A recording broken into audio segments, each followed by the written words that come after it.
ball rolling.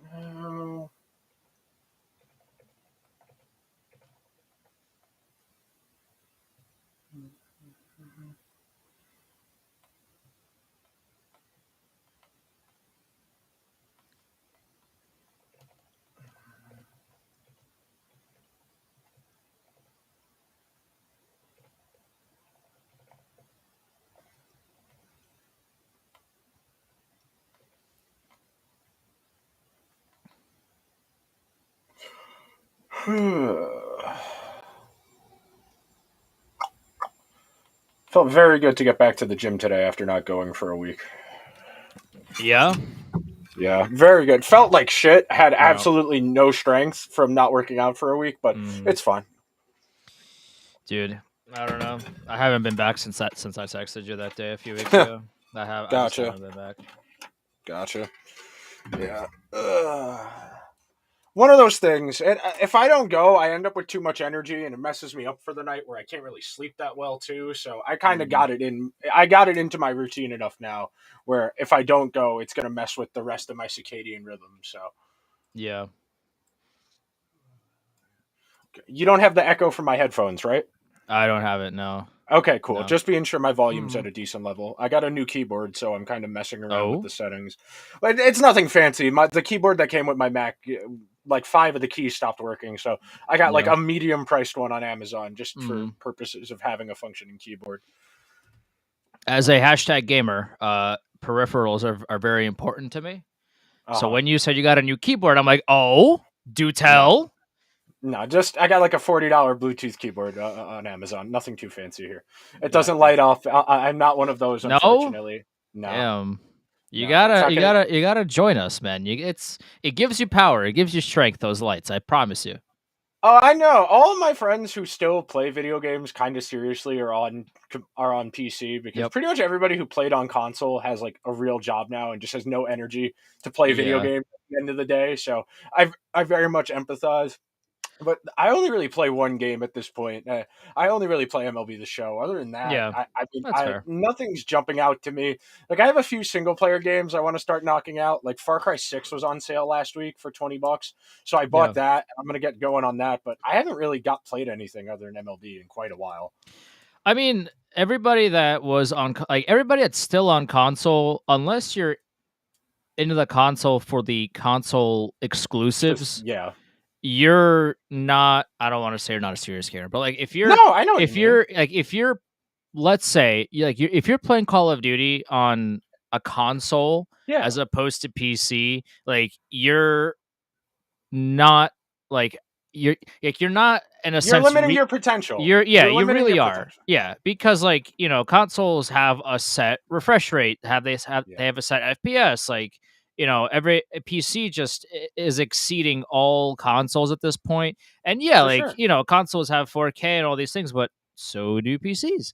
And you just have to build games that support it. And yeah, like, there are some games that are pushing the limits of hardware and everything else that's at the cutting edge of technology.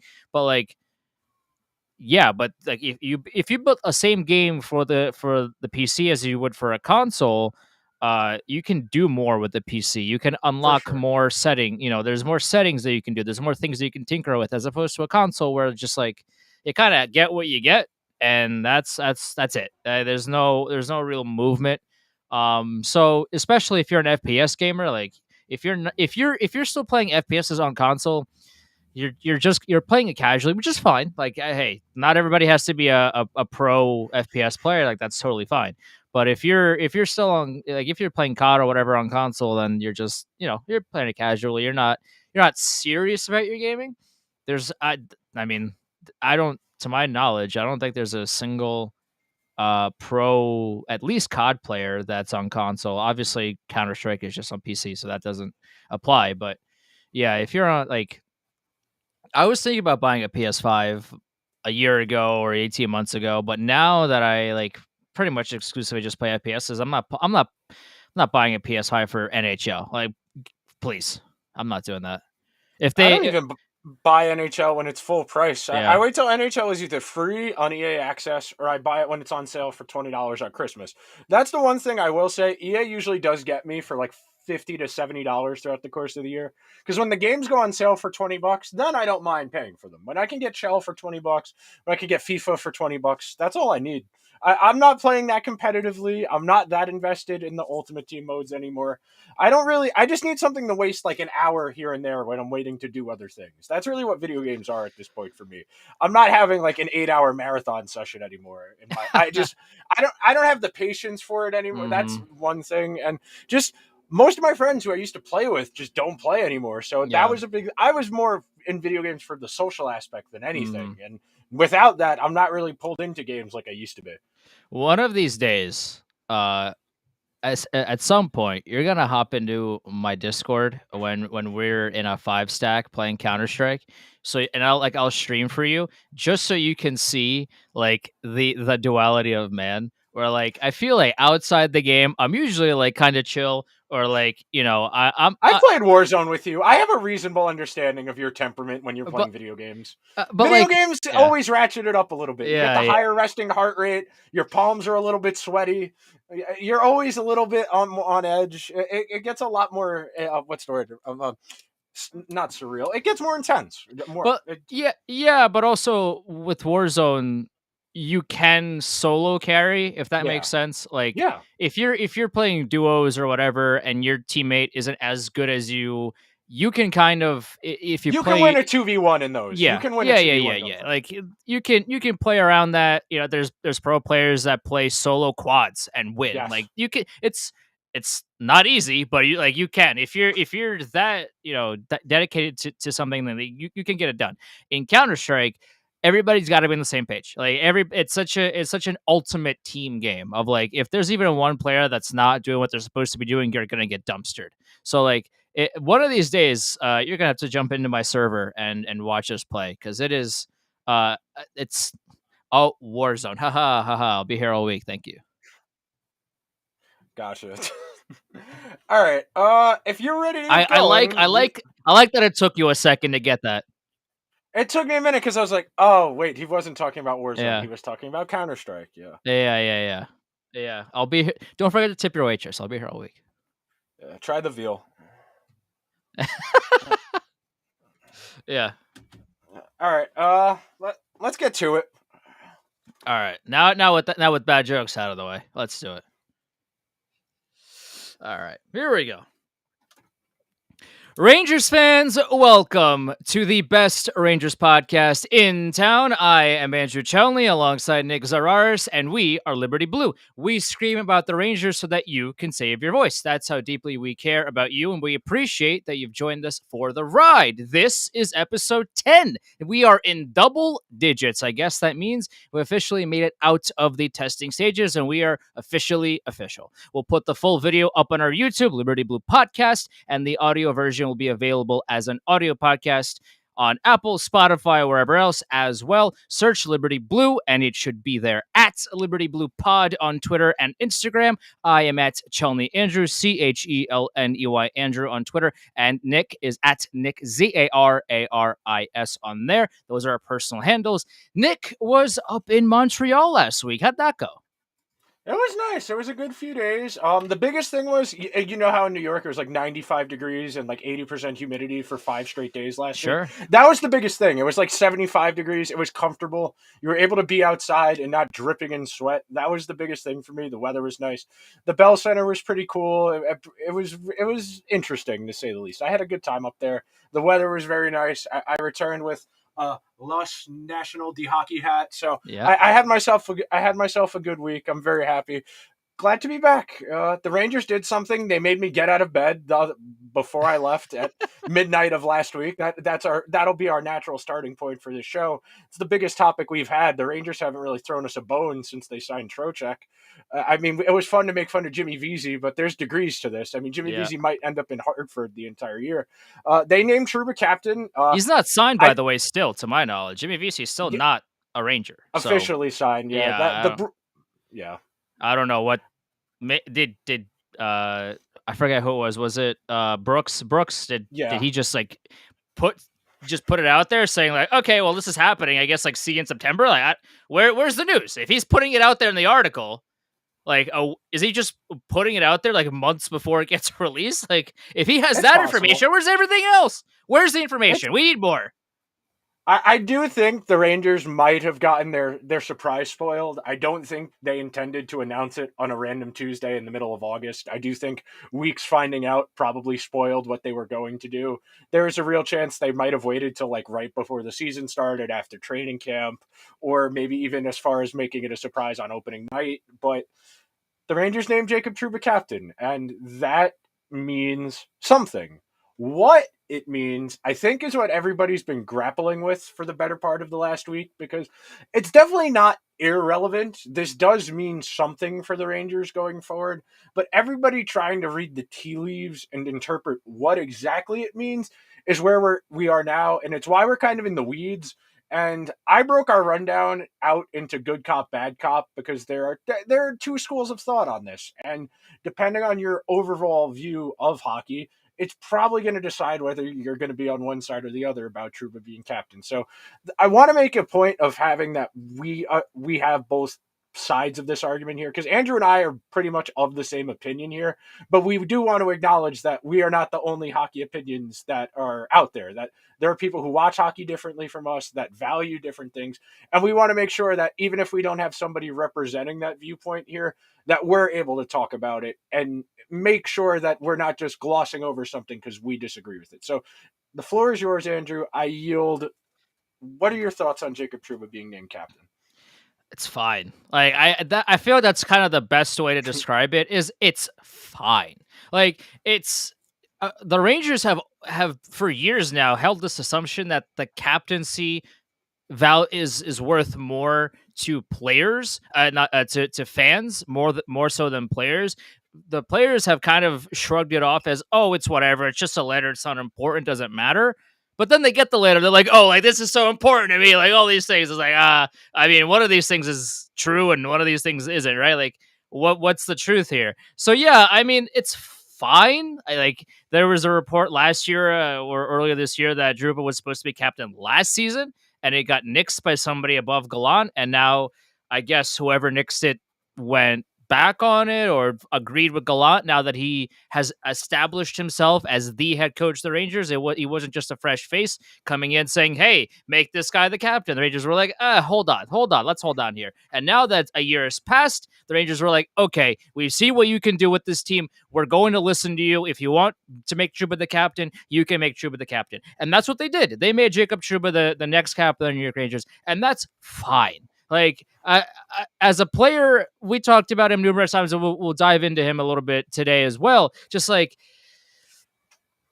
if the players ultimately vote for captain, and they all wanted Jacob Trouba, so fine. Like, I don't know what that means for him trade wise. I would imagine that you don't give a player the C only to trade him 3 months later. So I that to me says that he's going to stay in New York for at least another season. I don't think they're going to move him at the deadline like that, unless somebody comes in and says, "Hey, we'll give you 17 first-round picks for Jacob Trouba." In which case, I'm sorry, Jacob, but you're out of here. But it's fine. Again, if this is more for the fans and the players, and the Rangers needed a captain, they haven't had one for years. You got to appoint somebody, give somebody the C. Rangers wanted to do it for Trouba for over a year now. Fine, whatever.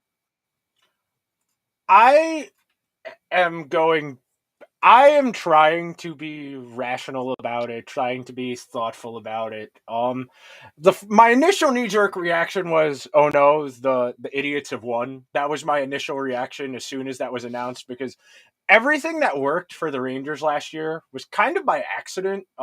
The team did not play well for 55 of the 82 regular season games. They won. I think 108 points in the standings last year because they had the best goalie in the league and the second or third best power play in the league, depending on the week you check the statistics. That's not exactly encouraging that everybody involved with last year's team was like, let's just run it back. We're going to do exactly what we did last year and everything is going to be fine. I do think there is a little bit of cause for concern there from just a top-down view that, oh, we were fine last year. We won all those games, and we didn't really know what we were doing all of last year. We got the best goalie in the league. Our power play is still going to be good, And one of these guys we drafted in the top 10 of the entry draft has to be good, right? That's basically what they're telling you the team view is. And in naming Trouba captain, they are validating that they think that what last season was real, that they are going to be a genuine Stanley Cup contender for the next 3 to 4 years, and then they'll reassess from there. I went through a lot of the replies to tweets about Trouba being named captain from the verified accounts, because this is one of the things I do to gauge whether or not a move the Rangers make is good. If people are making fun of the move, that typically means it's bad. If they're saying, ah, shit, ah, damn, then they think it was a good move. I saw one person say the only captain in the NHL who means less to the success of their team is the captain in Columbus, Boone Jenner. So just if you're getting a gauge on this, and this is something I talked about last week in a Twitter Spaces that Hockey DB put together about the Rangers coming this upcoming season. Your captain has to be kind of good at hockey to validate what they do as a leader. Like, you can be the best rah glue guy in the locker room possible, where everybody likes to hang out with you. You can drink beers till you can drink beers till the sun comes up. You can hold an amazing conversation. You're a great DJ on the aux. But at some point, you do need to be able to back up your personality with a level of play. And what Trouba provides on the ice in terms of his play is something the Rangers don't have a ton of. He is one of those guys who is willing to use his body to impose his will on the game. That is something that goes a long way with other guys on the team, and that's something that, as an analytics leaning person, as somebody who watches a lot of tape, it doesn't really move me. It's not the most important thing in an evaluating a player, but I don't have to make that decision. I'm not the one who's saying, well, if he blocks the shot, I don't have to. So to your point about if the team wanted this, who are we to tell them what they don't want? At the same time, if the team just thinks they're going to be able to do what they did last year, there is no Frank Vetrano on the horizon. There is no Andrew Kopp on the horizon. This is going to be the team more or less, and they're going to be able to add one guy. If you think you can just run it back with what you did last year, and Trouba having a different letter on his jersey this year is going to move the needle that much, I don't see that. And this is part of that good cop, bad cop argument. Because largely, I'm with you, Andrew. I don't think it matters all that much who the captain is. As long as the players are happy with it, I think that's what matters the most. But arguing the other side of this, I mean, when you go back and look at it, and we're going to talk about this in a little bit, typically teams that win the Stanley Cup, their captain is one of the 5 best players on the team. You can make an argument Trouba's like the 8th best player on this team. And I do think that is something that is worth talking about. So where do you want to start unpacking this? Because there's a lot of points to cover here, and we can get lost in the weeds if we're not organized. I think one of the points that I just thought about is, if you're going to give the C to a defenseman, is there a reason why you didn't give it to Adam Fox? Because Adam Fox was kind of worlds better than Jacob Trouba. Now, again, we don't know what the locker room setup is. We don't know. The players ultimately voted for Jacob Trouba so that he gets the C. And does it mean anything in the grand scheme of things?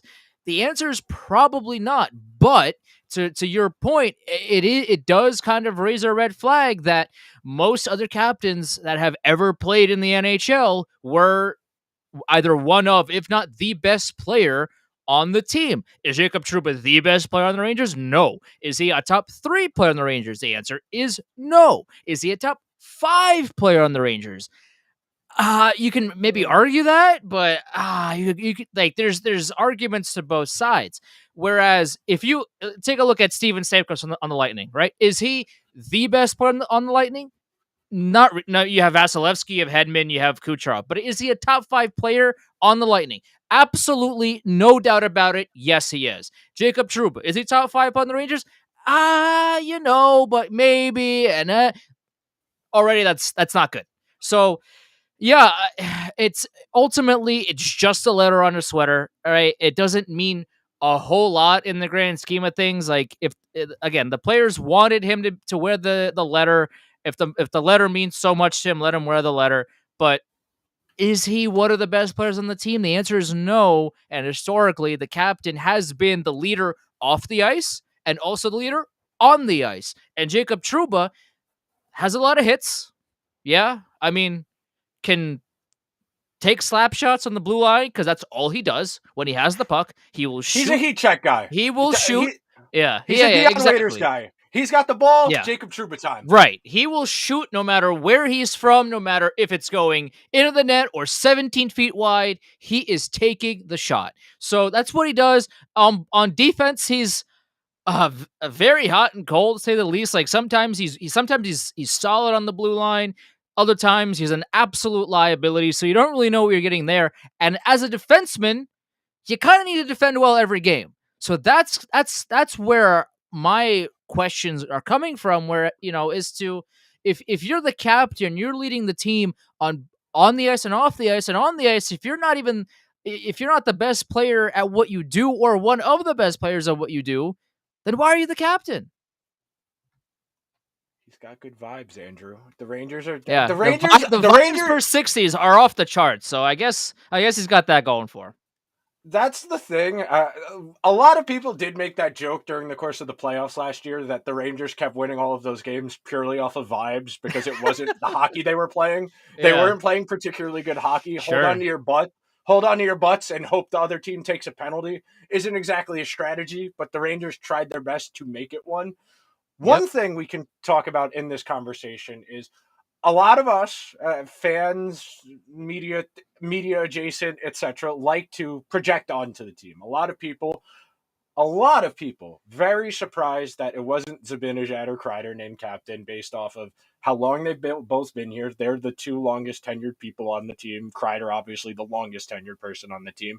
I know there's been conjecture that Kreider is the type of person who doesn't like attention, who doesn't particularly like talking to the media, and that he probably wasn't named captain for that. There's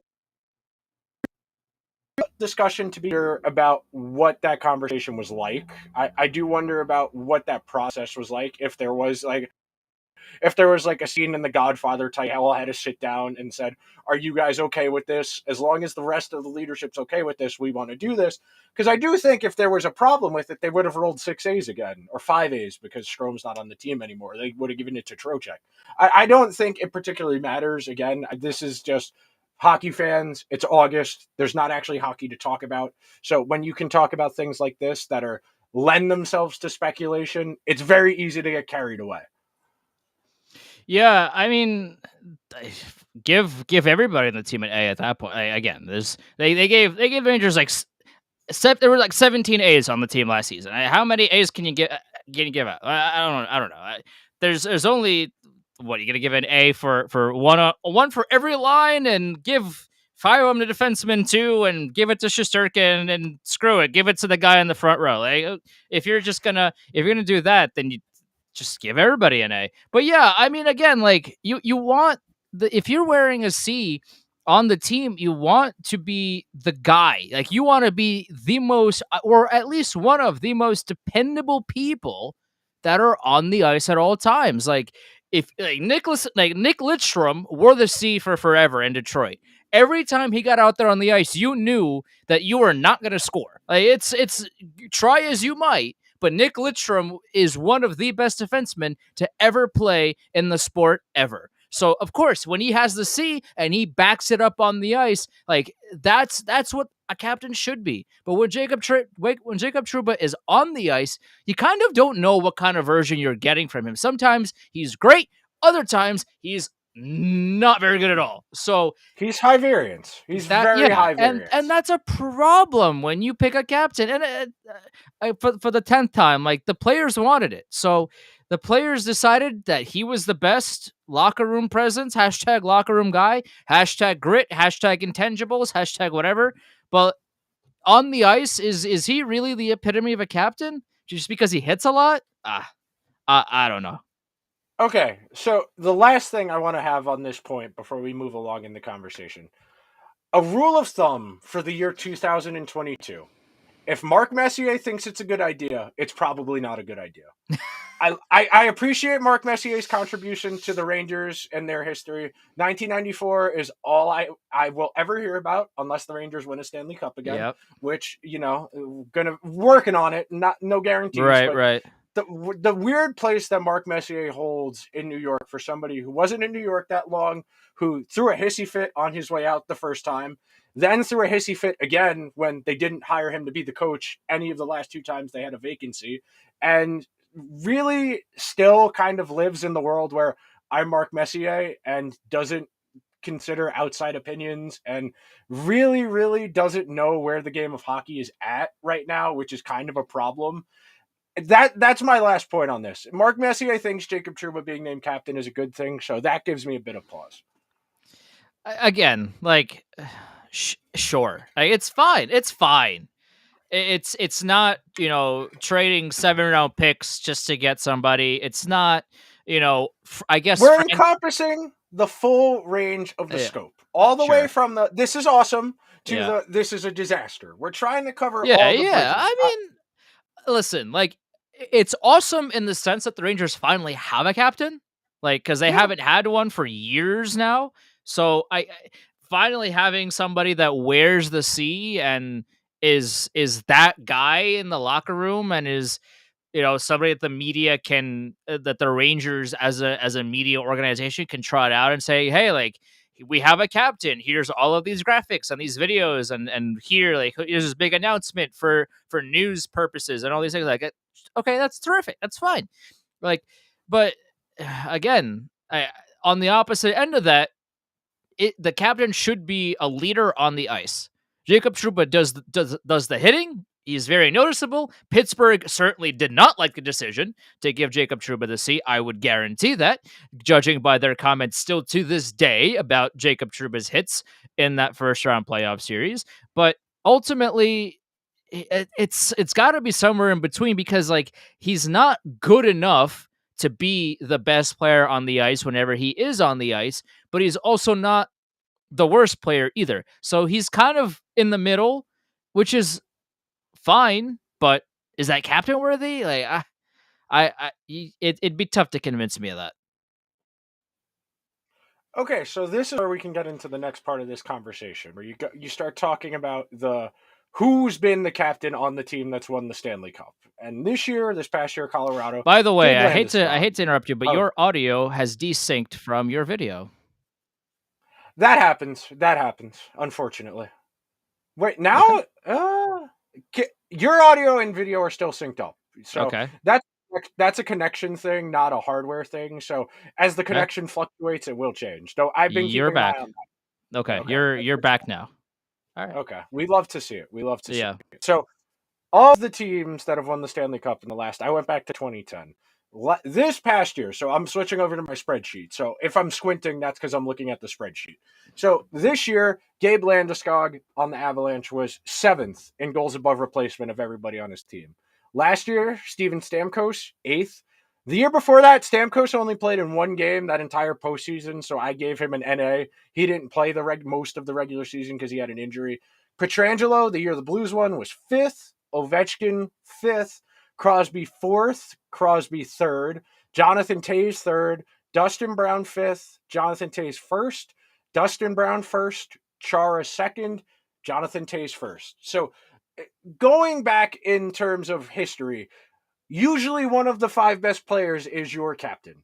That is a true tested thing. And then you get the mythology behind it. Well, the team went on this run because they have leaders like this, especially when you have teams like this that won multiple cups over an extended period of time. I mean, Sidney Crosby's been a captain since George Bush was president. Chara was the captain of the Bruins for the better part of 12, 13 years. Dustin Brown was the captain for, I think, 6 or 7 years before they took it away from him and gave it to Drew Doughty, which was very funny a couple years ago, which I forgot about until I started doing this research.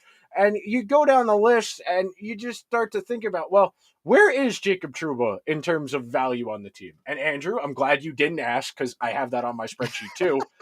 For 2022, he was 10th. For 2021, 15th. And then his first year in New York, Andrew, including people who only played 10, 15 games, if you had to guess what number on the team in goals above replacement Jacob Trouba was his first year in New York. That's not a good throw. Like, it's not. That's a scary throw because, like, now the tease is that, like, because you included all of these, like, extra players, Yes. That is scaring me for the eventual answer. That is like, was he last? Was he dead last? Second to last. Good. That's good. That's what you want your Yeah. captain to be. That's I mean, that very was good. 3 years ago. Yeah. You could the angel on my shoulder here is saying, well, he's gotten better each year he's been in New York. He's gone from 22nd to 15th to 10th. That is tangible progress in the right direction. That's a sign of improvement. Sure. Again, but like that the first year that he got to New York, the Rangers were awful. So I Yes. guess being 22nd in a year where none of the team could do anything right, whatever. Is for a guy that you're paying $8 million, you would like to see higher than 22nd, but that's beside the point. The whole team was bad. Whatever. 15th in a better year, still like you're paying a guy $8 million. You kind of want better results. And even last season, like 10th, is he the 10th best player on the team? And if he is, why are you giving the captaincy? And also, why are you paying him $8 million? But that's, again, that contract was signed before the pandemic, and the idea was that the cap would be a lot higher and all these things. Like, that's a whole other can of worms. But yeah, if your captain is double digits in that area, then you might want to reconsider. You might want to reconsider, because that's kind of low. This is something I would have liked somebody to ask somebody with the team or Truba himself at his media day. I would have liked to I would have liked to have asked him, what changed for you from the end of 2021 to last year? Because as everybody knows, the 2021 New York Rangers were more of a soap opera than a hockey team. You had the the D'Angelo Georgiev thing. You had the Tom Wilson thing. What changed for you in the span of an off season that you feel that much more comfortable as a leader over the course of 5-6 months? Where the year before, that team dead a leader. That of making the playoff before Truba, Kreider, and I forget who else got injured at the end of last season that really kind of derailed them when they had a chance to push for a playoff spot. But that's something I want to know the answer to, because that's a legitimate question I have. I really did feel like coming into this season that there wasn't a captain on the roster yet for that reason. That last year was such a debacle behind the scenes that if somebody was actually worthy of being a captain, they would have put their foot down at some point during that season and said, "Hey guys, this isn't going to cut it." Somebody would have taken D'Angelo aside and said, "You keep talking like that about your teammates. This is going to be a problem. You need to stop it. Even if you think you're being funny, that's not cool. That's your teammate. You're supposed to go to battle with them, not be sarcastic when you just lost." The Tom Wilson thing, Truba wasn't playing in that game, but somebody at some point, I just want to know the difference. I want to know what Mhm. changed for him, what made the light go on that made him feel that last year he was able to be more of a leader as opposed to the year before. That's something I would have liked a better answer to. That's a great question, because, as you mentioned, the Rangers prior to last season were a dumpster fire on the ice, but also off the ice as well. There were so many problems going on in the locker room, off the ice, that they really just, no lot. What was the infamous ad? No soap operas, only hockey. Well, the Rangers were Yes. no hockey and all soap operas. Like, Yes. there was everything that could have possibly happened off the ice happened for this team. But Jacob Trouba was in the locker room for the entire season. So if he's such a great leader, then Where was why that? did those things keep happening? I mean, again, like, maybe Jacob Trouba just took a step up and elevated himself into a captaincy position, and after that season, maybe he spent the 2021 offseason, forming himself into what a captain should be, and maybe he made strides in changing the way that he approaches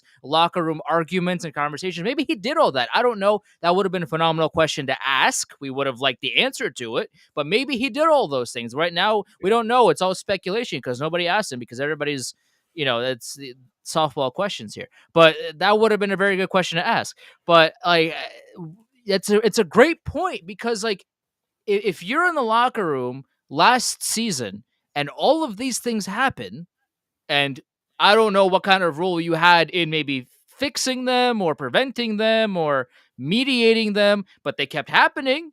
So now, fast forward a year, Gallant wanted to make you the captain then.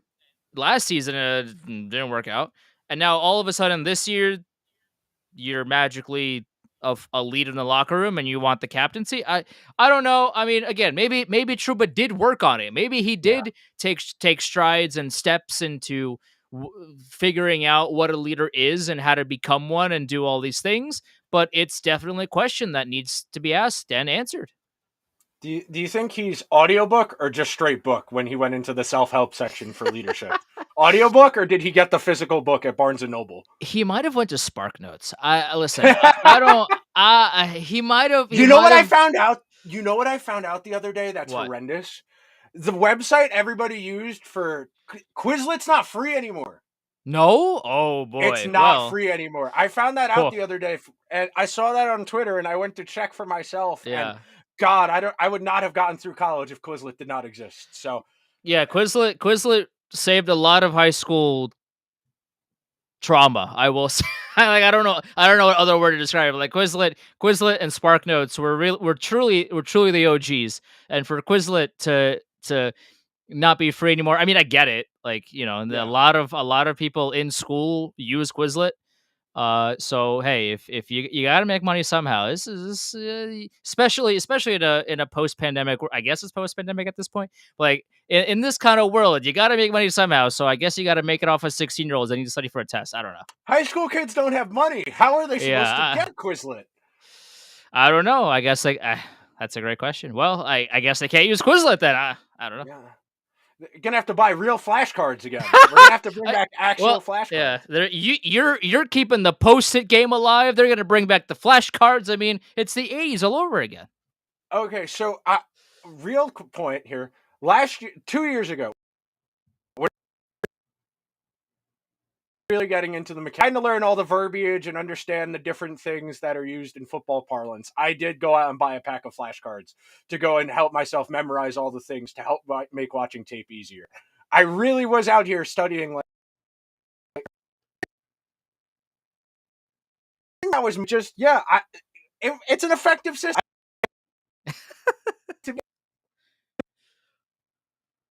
Vocabulary test. It'll help you remember the words. I mean, I guess I don't know. That's Oh.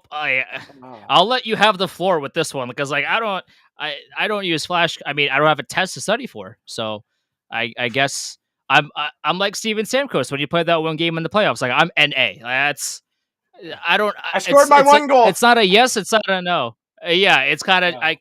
I'm here. I'm present. I have that one game played, but you can't glean anything off of me. So I don't have any post-its or note or flashcards to to give you one way or another. Okay. Last bit of content we have for you before we do parting shots.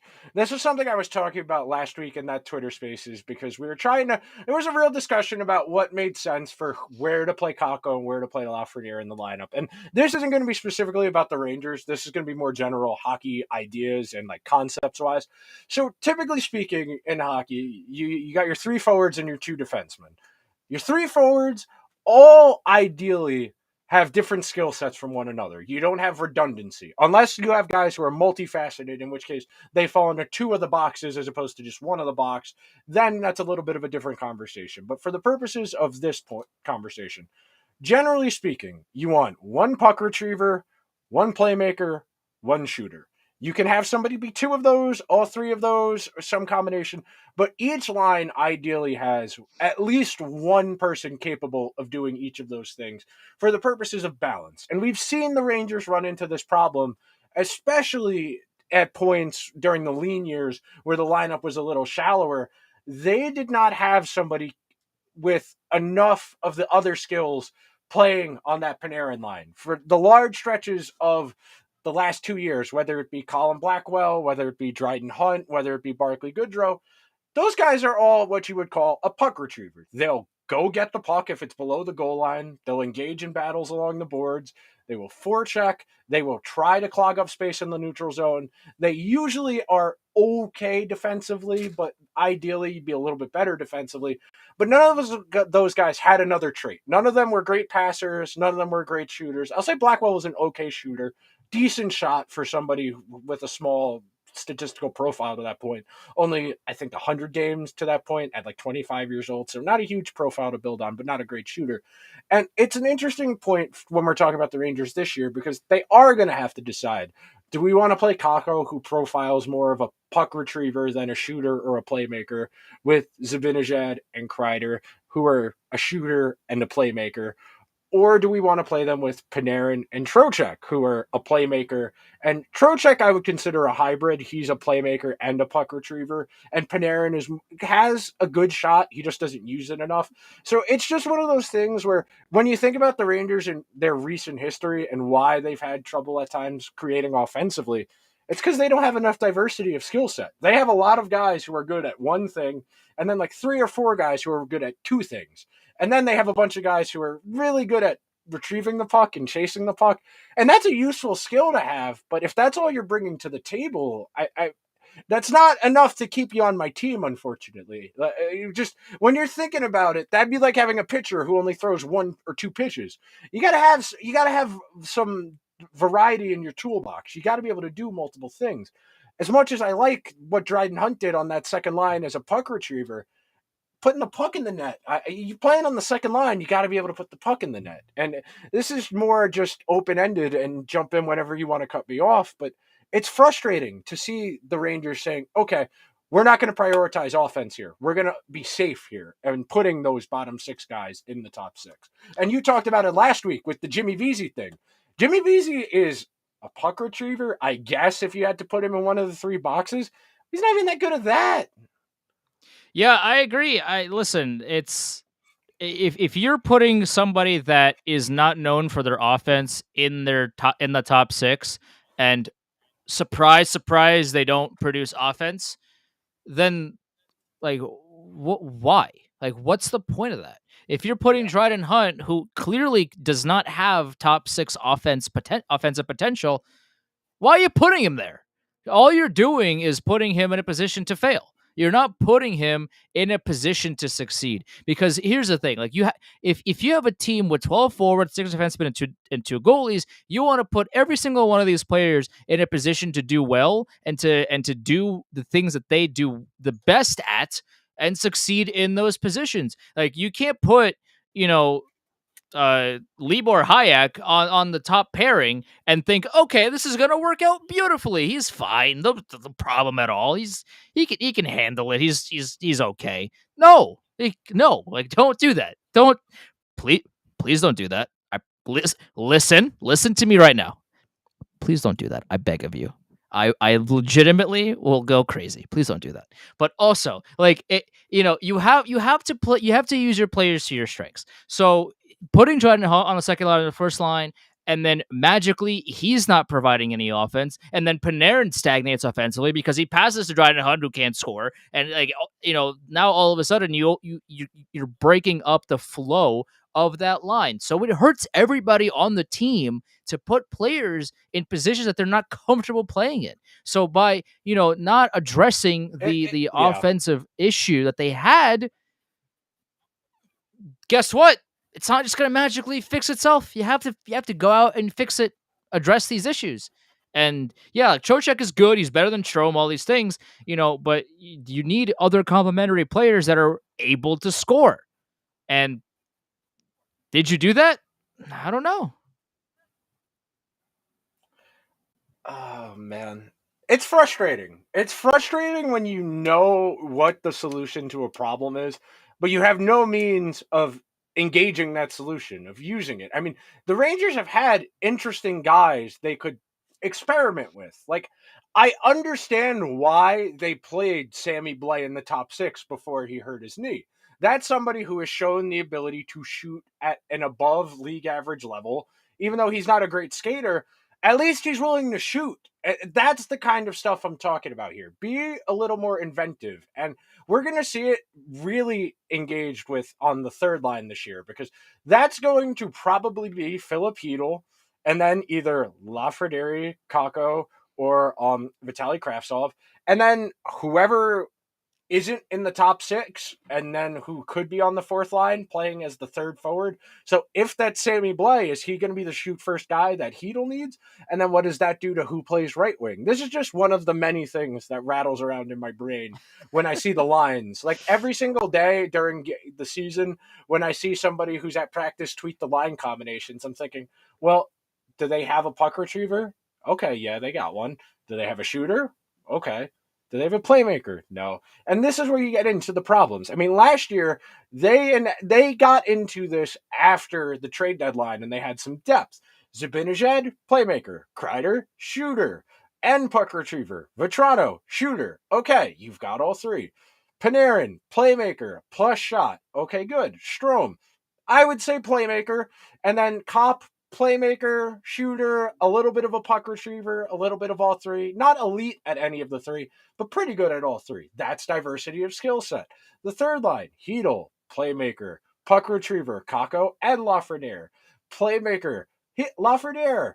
And you just think about it like that. And then you get to the fourth line, which was a real problem. That was three puck retrievers, and none of those guys were able to actually do anything with the puck when they had the puck. That's something you can address going forward. It's why I always say you can never have enough talent in your lineup. It's why I hate saying he's too good to play in the bottom six. You could just have a good bottom six. I mean, Right, yeah. there's no rule against having talented guys in the bottom six. I mean, the Rangers' third line was so consistent last year in the postseason, arguably their best line the entire over the course of the playoffs. There's no rule against that. You're allowed to have good players on the third line. You're even allowed to have good players on the fourth line. I don't know if teams know this. No way. No.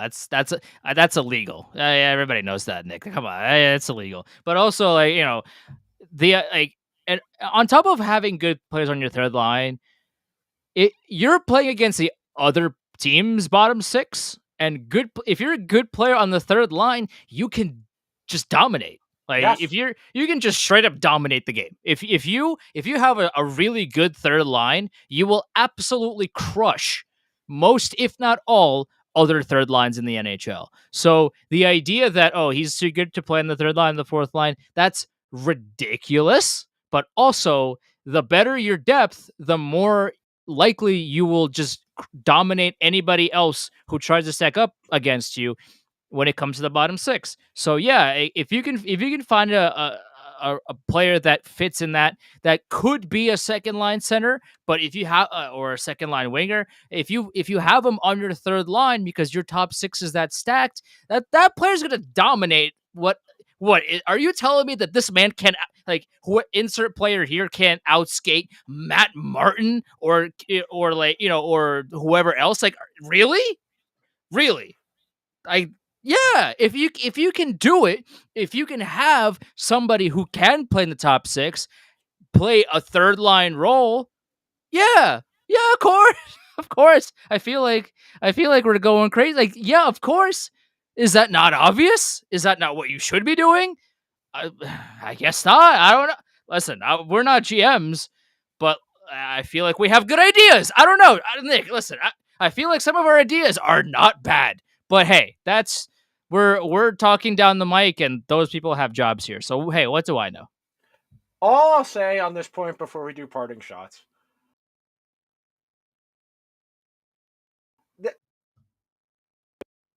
of this problem, we have two guys, Zach Jones and Nils Lundqvist. Zach Jones better suited because he's going to be left-handed, and you don't want to make younger defensemen play on their offside. You have your in-house solution for your third pair defenseman, third pair D problems. I mean, last year, Nemeth was a tire fire, and they had Zach Jones sitting around all year. He got in, I think, 7 games at the NHL level last year. Diversity of skill set. You know Braden Schneider needs somebody who's going to be able to move the puck because he's not a great puck handler. You have Zach Jones sitting there, and you opt to play Patrick Nemeth, who only can bang the puck off the glass. That's his only ability as a defenseman. It's mind-boggling sometimes, and you just never get a good explanation. It's we want somebody who can protect him. We want somebody who has experience. But is it good experience? That's my retort to that when they say, well, we don't want to have 2 young guys on the third pair. Why not? At Yeah. the at the very least, you can find out if Zach Jones is an NHL player or not. We're no closer to determining if Zach Jones could stick at the NHL level than we were last year. He played 6 games. He had good transition stats in those 6 games. He had okay underlying numbers in those 6 games. Never heard from again. Sent to the abyss that is Connecticut. I don't understand the thought process of we'd rather play an old player that we know is bad than a young player who could potentially be bad. I never Yes. understood that, and I will never understand it for as long as I live. If you have a player that's playing in the NHL right now, I don't care how much you're paying him or how long his contract is. If he's a tire fire every single game that he plays in, or at least most games, and he does not deserve to be in the lineup, and you have a 20 something year old young defenseman or a player that is ready to just take the role and just at least try him out just to see if he is capable of doing it, why you'd rather play the older, more expensive player who is bad as opposed to seeing if the younger player is bad doesn't make an atom's worth of sense to me. It literally could not make any less sense to do that. Why play Patrick Nemeth all these minutes, all these games, if every single night he shows up and shows you that he is not doesn't have it right now. He didn't have it all season, and again, he had a, like I mentioned in previous episodes, he clearly was dealing with outside issues. There were multiple times this past season where he had to step away. There were things going on that are in public and we don't really know what the issue is. But there were outside issues that were impacting Nemeth's ability to play hockey. That should be noted when talking about Nemeth in particular. But the fact of the matter is that when he was on the ice, he was bad. So the fact that the Rangers were like, we'll just continue to play him or Lieber Hayek, who was worse, as opposed to somebody like Lundqvist or Jones, that the Rangers don't really know what they have at the NHL level. I don't know. I don't get it. I don't get it now, and I never will. Okay. Parting shots. I forget who went first last week. I think I did. So if you want to hit the floor running, by all means. Yeah, my parting shot is in terms of the captaincy, like, who is it really for? The is the captaincy for the players because they voted on him, or is it for the fans because the captaincy doesn't really matter? Because there seems to be a conflicting kind of narrative as to who this is for, and that's what really kind of puzzles me. Is just like, yeah, having having a captain on your team is probably good. As somebody that has been around hockey for a long time, like, if you the captain of the team is the person that the media tends to go to. It is the biggest leader in the locker room. Is somebody with the biggest presence.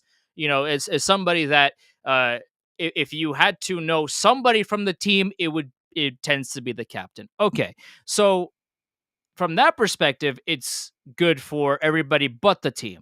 But the team also, I like, voted for him. So if the captaincy doesn't matter for the team, then have the media vote for the captain. Like, why does it, at that point, let the fans vote for the captain if it doesn't matter? Let Ryan Reeves have the captaincy. If he's so great in the locker room and he's phenomenal and everybody loves him, give Ryan Reeves the captaincy and let him play 30 games a season.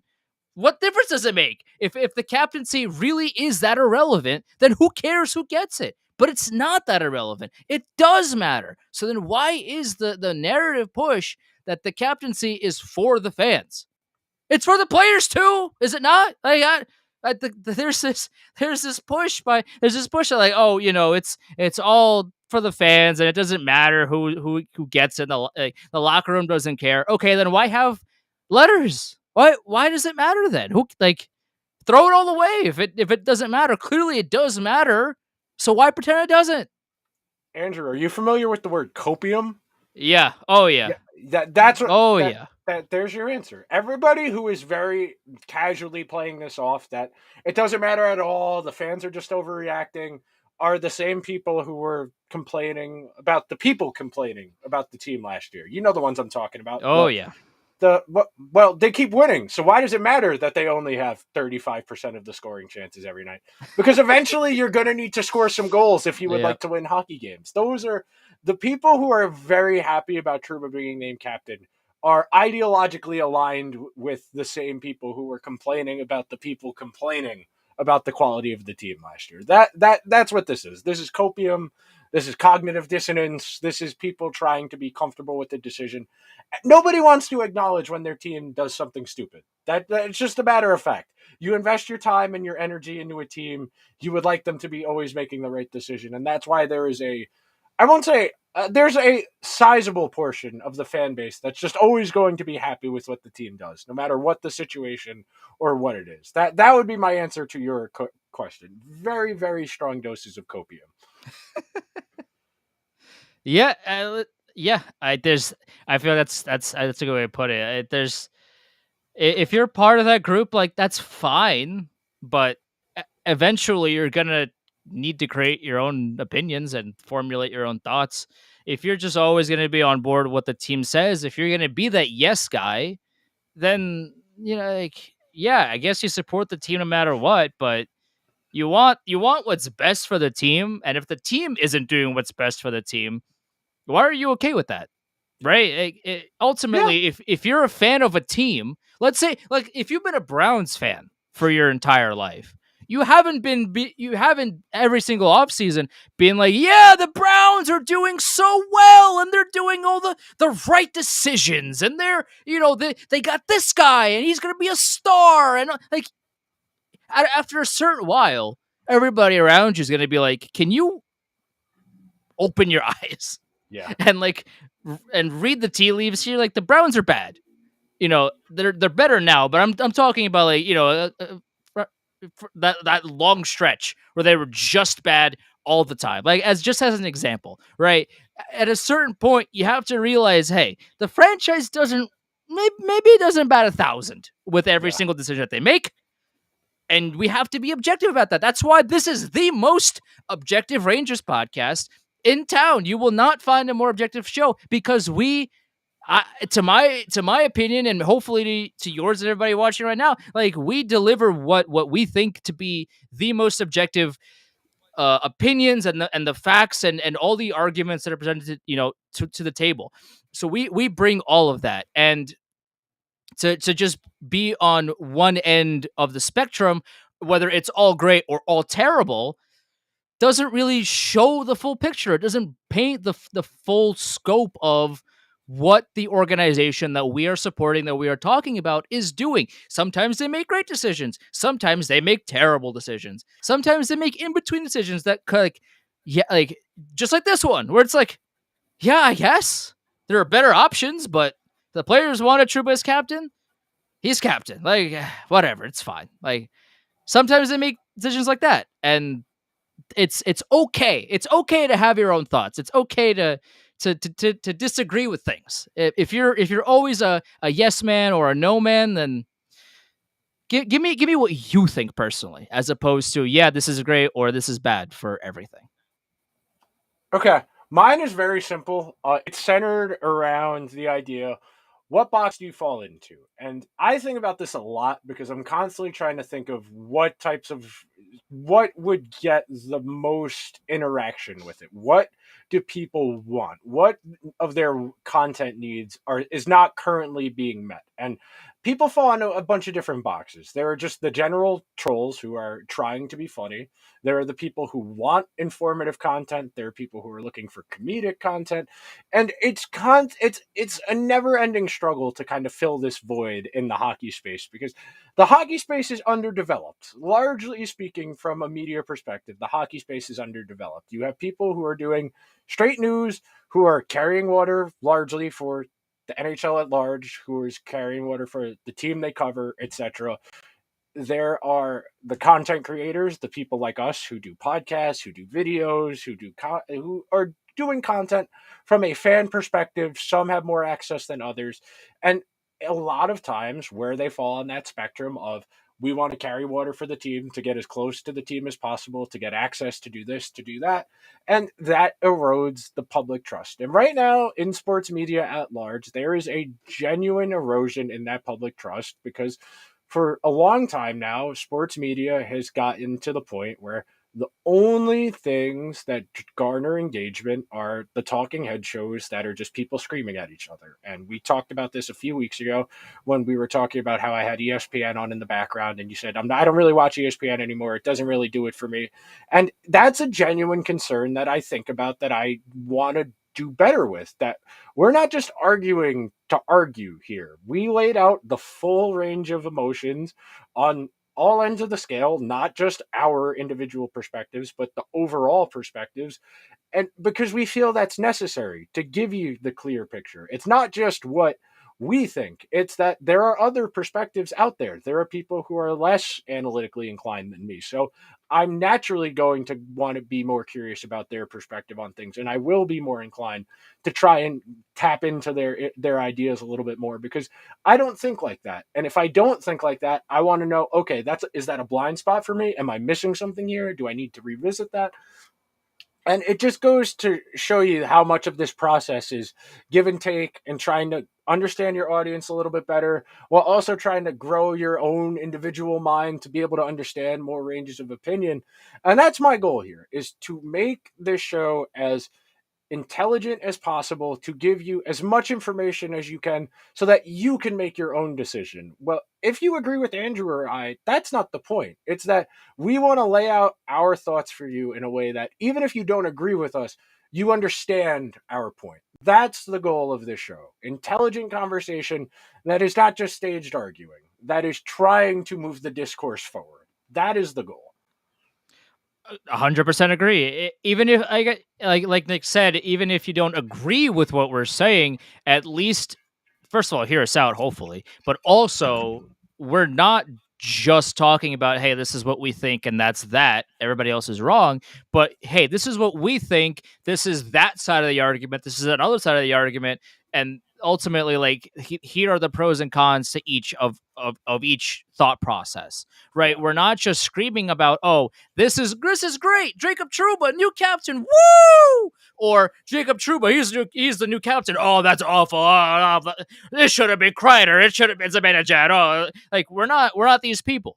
We're out here, trying to give everybody the most objective, that's one of the top, the overarching themes of the show is to be as objective and factually correct as possible, but also just on top of trying to be entertaining, which is always the goal as well, just to for everybody that's listening to kind of at least, you don't have to agree, but at least hear us out and hear out, okay, this is our thoughts, this might be your thoughts, and this might be the thoughts of somebody on the opposite end of you. Here is everybody's pros and cons.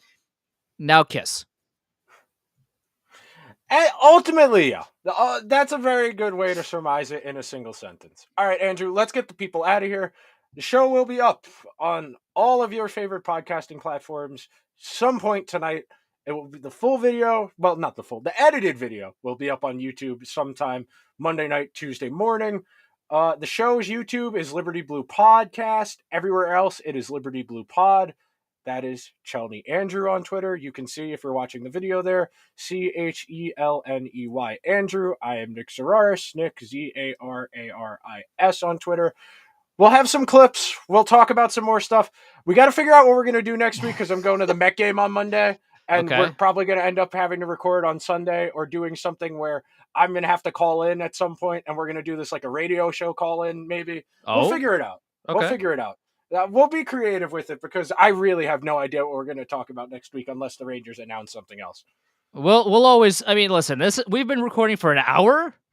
There's no news. Yes, there is. The team named a captain. Okay. We've been okay.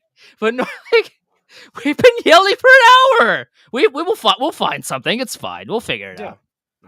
I will just ask random people at the Met game they're from the Rangers this upcoming season. I will pass the phone over to them and let them talk to you over the phone while the game is going on in the background. Now that could be a true ESPN segment where we just argue with fans. We're just like random fans. Like that could be a new streaming argument. ESPN, if you're listening, Call us because we'll trademark that. We'll copyright that. You can't steal that from us. I very much the man on the street interview is undefeated. That is one thing I do miss doing from journalism school is just setting up a camera somewhere on campus and just stopping people and being like, "Can I ask you questions, please?" And just the most obscure, the most random things possible. Journalism school really forms you as a person. You just there is no way to just go up to a stranger and say, "Can I ask you some questions?" That's just not a normal thing. But journalism school makes you do it. It does, and also very quickly you learn how to move on when somebody says no to you. When you cold call 75 different people trying to get an interview and 75 people either say no or don't respond to you, you just move on. Like you Yes. figure out a way to just be like, okay, like don't take it personally. It's very just like, okay, they're they don't want to do it or they don't care enough to want to ask. And those are not the people that you want the answer from anyway. So eventually you'll find somebody better, and sometimes it could be the man on the street for that matter. All right, Andrew. We will see y'all next week at some point on Monday. Be safe. All that. The Mets are good at baseball, Andrew. I'm gonna go watch the Met game and edit this. We'll see you guys next week.